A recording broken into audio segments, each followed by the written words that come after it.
So there's some real estate battles going on right here in the San Diego real estate market. So whether you're thinking about buying, selling, or just keeping an eye on the market, these are some things you might want to keep in mind, from renting versus buying, the Fed versus inflation, house hunters versus investors. All of these things are affecting the real estate market in one way or the other, either decisions you're making and trying to figure out which is the best decision for you, or kind of where the market's going in the future. So let's get into it right now. The first battle we're hopping into is renting versus buying. Obviously, if you're looking at homes, you're trying to figure out which is the right decision. You're looking at interest rates, you're looking at payments, you're looking at all that kind of stuff. There's pros and cons for each one. Renting obviously is pretty easy maintenance. You just call somebody, something breaks, you're picking up the phone, you're talking to your landlord or a property management company, hey, come fix this. Whereas if you're buying a house, obviously you're in charge of all that kind of stuff. Now here's a recent breakdown of actual costs of renting versus buying here in San Diego. And they're going with these parameters: home price about $1.1 million. And they ran it from about November of 2023. So they put about a 5% down with, it was just shy during that time, about a 7% interest rate. Now, interest rates are a little bit higher, so these numbers for buying would be a little bit different. But the ballpark price for your mortgage, interest, taxes, insurance, PMI, which if you're only putting 5% down, that's something to be aware of. You will have an additional cost. There's no HOA included in this one, but it's just shy of $8,000. Now, if you're renting, you're looking at about half of that, right around $4,000. So it's a cost difference to buy of $3,942. And so is it worth it to rent versus buy right now? Now, if you're thinking short term, it probably is, because you are looking at your payments. You're saving $4,000 a month in your monthly payments. You don't have to worry about maintenance, water heater breaks, all that kind of stuff. You're just making a call. Somebody's coming to take care of that for you. Whereas a home, your payments are about double that. You are taking care of anything that goes wrong in the house. But there's also a long-term mindset there where every month you're putting away money. It's like a forced savings account, more or less. So within your mortgage payment, obviously you're paying off the principal, which is the initial loan balance, and the interest. Now, within the first few years, these are somewhat close to those numbers. This came out a little bit higher, but you can see within the first few years, the amount of interest to principal you pay is quite different. The first many years you're in your home, interest, so this is 2029, so it's 5 years into the loan, about $15,000 would go to principal, paying off that balance. $65,000 would go towards interest. Now, as you get further along here, right around this mark, as you start going down, is when you see the switch. So right about in this section, maybe one more, is where you see it switch, where you're actually paying off more principal than interest. Now, this is 20 years into the loan, but during this time also, you are also building equity. You are gaining appreciation. So equity meaning all the money that you paid off is basically that forced savings account. And then all of the appreciation over those 20 years, you are gaining as well. Plus, you also have the certainty that you're not going to get kicked out of your house unless you obviously go into default, something like that. You can't make your payments, etc. But you also have the certainty you're not going to get kicked out of your house. Your mortgage is locked in for this 30 years. Now, most people aren't going to keep it that 30 years. They're just going to refi, they're going to move, all that kind of stuff. But you do have that certainty of knowing that your rate is going to stay the same for those 30 years. Rents could go up. You can potentially get kicked out of your house if your landlord decides to sell the house. So there's a few little uncertain things with renting as well. While the monetary short-term value may make sense, the long-term certainty and equity gain might be worth buying. But ultimately, you're going to have to weigh the pros and cons of each and see what one is best for you. The next battle is the Fed versus inflation. Over these past few years, the Fed has been battling inflation, got up to about 9.1%. Now we're sitting a little over 3%. They're trying to get it to that 2% target. So raising their interest rates to hopefully bring down demand a little bit, to bring down that inflation. Now, how does this affect housing? Well, the Fed doesn't directly set rates for, let's say, the 30-year mortgage, but they do have an influence on it. Now, something that does closely correlate with the 30-year mortgage is the 10-year treasury. And sometimes the Fed rates go up, but the mortgage rates actually go down a little bit. It has to do with potentially uncertainty in the market, where people see the rates going in the future. And so if you're trying to track where interest rates are going, a good indicator that closely correlates it is the 10-year treasury. Now, on the bottom line here, This blue, you have the 10-year treasury. You can see it's creeping up right now. It's sitting at about 4.67 as of Friday. And the top line, the 30-year, is creeping up as well. So as we zoom in a little further, you can see the mortgage rates are above 7% right now. Now, if you're looking on different sites and stuff, so it's actually hovering around 7.5%. Really depends on what loan you're getting, depending on your credit, depending on a few different factors, depending on what size of the loan you're getting. There's going to be different rates. So talk to your mortgage broker. If you need one, we got a great one for you. So how does this affect housing? Now, interest rates are high right now, meaning the monthly payments are going to be higher as you're purchasing homes. Also, home prices are going up as well. So there's kind of two things on the move right here. As interest rates get higher, as prices get higher, obviously your monthly payments are going to get higher as well. And so as you're looking at houses, as you're trying to figure out what's the best move, it's always the best move to look at the current situation and run those numbers and see what you're comfortable with. A few years ago, we heard people in the real estate industry talking about get in the house now, don't worry about it. Rates are going to go down at the end of the year or next year or whatever it might be. And this was like 2 years ago. We've only seen interest rates continue to go up. So anybody who is planning on refining and potentially getting in a house, refining later, maybe getting your payment down, might be in a tough situation right now. So for your specific situation, run the numbers right now. What are current interest rates? What are you currently comfortable paying every month? And then factor that in and go for the long term. Obviously, if rates came down and you can refinance later, that would just be a benefit.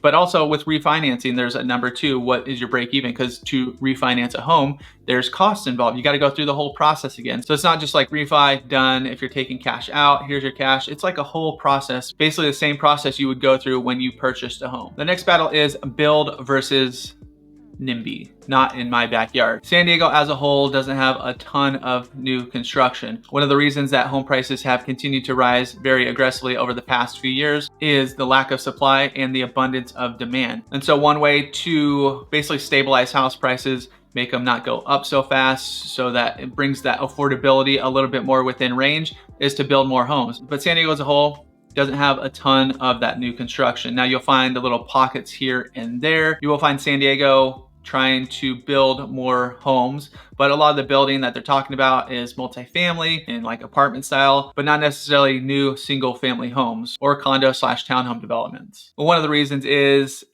a lot of cities, a lot of places around San Diego, as developers want to build in there, there's a lot of pushback from the communities, and understandably, nobody really wants a big building or a big apartment complex going in next door, because not only potentially taking away views, but then you have congestion. And especially if like you're living in a single family neighborhood, like there's an area over in Encinitas over in Livenhain that I believe it got approved where they're gonna build a big apartment complex, and they cleared out the land. And it used to be like these houses had a nice view, you know, nobody behind them. And now it's gonna be a few stories tall apartment building right in kind of a residential neighborhood. And some cities are being more or less, not forced, but pushed towards having to build because over these past few years, they didn't meet their mandates of how many homes they needed to build. Now, the city of San Diego recently passed a package to incentivize developers and stuff to build more, but we'll see where that goes. And another type of building that we have seen is ADUs. So that has been a little contentious as far as if they are building in, once again, your neighbor has a little bit bigger lot, they build a 2-story accessory dwelling unit, and now people are looking in your backyard. That's part of the not in my backyard Nimbyism that we have seen here in San Diego. With the ADUs, we've seen those go up more and more in backyards. They're making it easier and easier. And there's a new potential bill that I believe it's going through the state of California right now that is potentially going to allow ADUs to be sold separately from the house. Now, right now, if you sell your house and you have an ADU, accessory dwelling unit, you have to sell them both together. But potentially it's going to go down to what cities, they're going to leave it up to the cities to decide what they want to do. But you could potentially sell your ADU, keep your house. And I think in that situation, it's going to increase the value of ADUs and also increase the value of potential homes that have a large enough lot to build something like that. So right now, is there enough building right now in San Diego to come up with the shortage that we do have? Definitely not. But is there stuff the city and the county is doing to hopefully help that out a little bit? Yes. Is it probably going to be enough? We shall see. Next up is house hunters versus investors. A lot of people think that is part of the reason why home prices have gone up so high. Now, a few years ago, just being in the business, being in the field, out there and about, we saw this happening a lot more. And companies like Zillow, who's no longer doing it, Open Door, a few others who came, and there's also a lot of like mom and pop shops or local shops that are going in and flipping houses. And most investors here in San Diego, they're not necessarily buying the houses to rent them out. They're basically going in, fixing them up, flipping them, selling them for more money on the other end. Now, when Open Door and Zillow's and all that a few years ago, you would see the prices be very close, if not even sometimes a little bit over where the perceived market value of the home was. They'd come in, since prices were rising so quickly, they were able to buy the house, even if it was a little bit above market, and sell it for a few months later for even more money. Now that's slowed down a little bit, but San Diego still has a decent chunk of investors buying homes. The share of homes purchased by investors, this was Q4, so the last 3 months of 2023 was 25.1%, which is kind of crazy at a $915,000 median home price purchase. You figure they'd be in a little bit more affordable markets like Jacksonville, like Miami, but I mean, even look in Anaheim has a 25.5% share of purchased homes bought by investors. And so will this trend continue? Obviously, if these home flippers and companies are making money, making profit off these, it's definitely going to happen. And so is this necessarily increasing the value of homes by a significant amount? Probably not. I would say there's still enough demand out there, even without home flippers, that home prices would still be rising right now in San Diego. Are they having some effect? Absolutely. And the homes that they are selling, so once they're all fixed up, they are some of the more desirable homes, because that's what a lot of people are looking for right now. If you can buy a home that's done, that's complete, bathrooms, kitchens, flooring, paint, everything's done, and you're just moving in, but also with elevated prices, you're able to put all of that cost that you would have to do if you bought it and fixed it up yourself. You're basically financing all that cost when you do purchase the home. So it's all within your mortgage because it's already fixed up, it's done. They took care of it. You're just adding it to your monthly payments. But even with these homes, if you're buying one, since they're bought 25% of homes in the last quarter of 2023. So if you're searching out there for homes, maybe you'll come across one. You're like, okay, looks beautiful. Let's move in. We don't need inspections, all that kind of stuff. Still super important to get your inspections. Make sure you have your thorough home inspection and have the pros look at it and let you know if there's anything that maybe they built a little too quick, or maybe there's some other issues that you wouldn't see on the surface because everything looks nice and new and pretty, but you still want to be diligent and get your home inspection done. The next battle is realtors, which is me. I'm a realtor right here in San Diego. If you guys are thinking about making a move, you got some questions, all of our contact info is right below. Feel free to reach out, start that conversation. We'll hop on a Zoom call, get you dialed in, get all your questions answered, but versus the Department of Justice. Now, have you seen any recent articles? I believe CNN had a big one, the death of the 6% commission.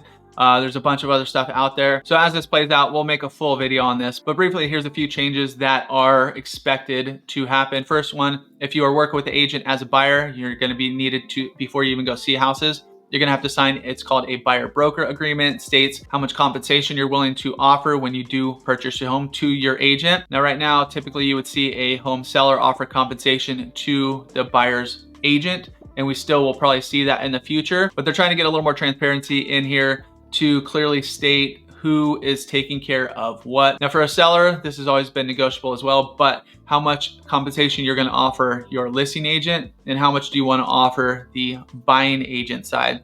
Now, the thing that's changing is you don't have to offer anything to the buyer side, but before you did have to offer some form of compensation.